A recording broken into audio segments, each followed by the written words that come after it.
you know, Jesus said the truth will make you free, but it's not the truth about somebody else that makes me free. Wow. It's the truth about me. Good point. Yeah. That makes me free. Looking at one of the chapters, it says, "Help me, I don't understand myself." Mm-hmm. And Oh my gosh. even most people with a healthy soul don't understand themselves, let alone somebody that's all messed up, because you don't. I mean, I thought all the time, what is wrong with me? Wow. Because I would do things I didn't want to do, say things I didn't want to say, react in ways that I didn't want to react, and so much of it was coming out of my past pain, but I didn't know that. So I'll give you an example.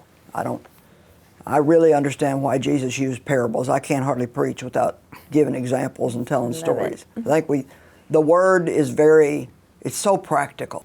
It's not over our heads. I mean, Jesus made it applicable to everyday life. So in the earlier years of mine and Dave's marriage, like a lot of young couples, it just seemed to me that we couldn't talk about anything if there was any kind of a conflict. If he didn't agree with me, then you'd both be wrong. Well, I didn't even really realize what I was doing, but I couldn't separate me from my opinion. I didn't know who I was. Oh, wow. So if I had an opinion and he didn't agree with it, then I would feel rejected. So then I would go into this mode of trying to convince him that I was right. So then he felt manipulated and controlled, and like the only way that he could get along with me was if he always agreed with me, which then, so my dysfunction took away his freedom. And I mean, when God finally showed me that, I was like, my gosh. You know, it was rejection. It was that root of rejection that I had in my life from my past. And so if I cooked a meal and it wasn't his favorite, I felt rejected. If he didn't agree with my opinion, I felt rejected. If he didn't like an outfit I put on, I felt rejected. Because I didn't know who I was. I was all these other things. I was the way I looked, or I was, you know, the way I cooked, or, you know, everything had to be compliments, and I agree with you and you're right. You know, when you feel so wrong, you want somebody else to constantly be telling you that you're right. And sooner or later, people are going to get tired of keeping you fixed, because that's all they can do all day long is make you feel good about yourself. Can I use you as a referee just for a second? Sure. And I want to remind you that there's cameras here and that we're recording. So I just want, let me tell you kind of the opposite of what you just said. That might happen once in a while. I love when we play this game with you, don't you? And you have to be nice. You do. But referee this, because Laurie would never try to convince me she was right. She would clam up and probably feel a level of rejection that I didn't see it the way she did or whatever. But she would never try to out-verbal skill me. Fight with it. Yeah, she would just clam up and kind of go. So you are a verbal communicator, so she would be the opposite of that, but it's a very similar thing. If we ever get in any kind of a disagreement over, for goodness sakes, the color of a candle, you know, it doesn't matter what it is, then she would probably just clam up. So that'd be I explode and she implodes. There you go. Yeah. But both are equally destructive. But I'm right? He's always right. That's the problem, Joyce. Well, I'm just trying to get you to say I'm right is all I know. All men are always right. There you go. There's the Instagram quote. There it is right there. It's like, at least they think they are.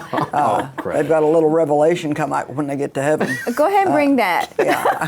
I told Dave the other day, I said, you know, when you get to heaven, you're going to be a little bit bored, because the rest of us are going to know everything that we've never known. You know, the Bible says you'll know even as you're known. But I said, you already know everything. So there's going to be no nothing surprises for you. There's going to be no surprises at all for you. What's funny?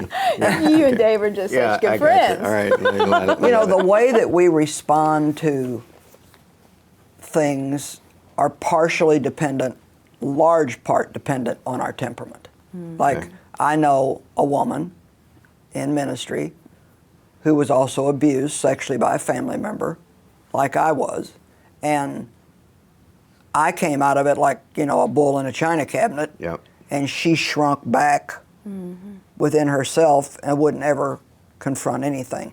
And they're both equally destructive, and they're both equally wrong, because if you do what you've done, you end up letting people walk all over you all the time, because you won't speak up for yourself, you won't take up for yourself, and you need to do that. I was on the other end of the extreme where, I mean, I confronted everything, you know, no right timing, no right place, you know, no doing it quietly or privately. I was just like, if I felt it, out it came. Yeah, see, I love to watch that.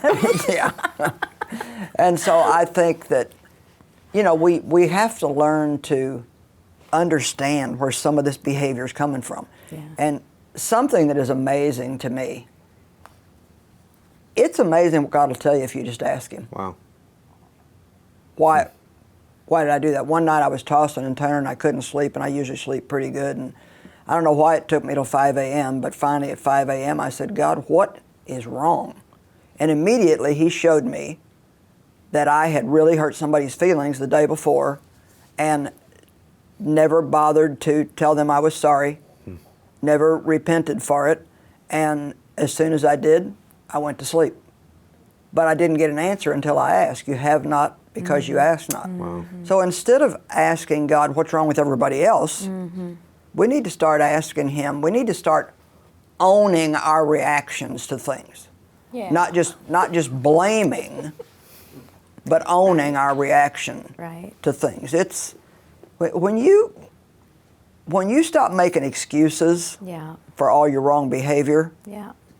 I mean, things start to change pretty rapidly. But it's, you know, Jesus said the truth will make you free, but it's not the truth about somebody else that makes me free. Wow. It's the truth about me Good point. Yeah. that makes me free.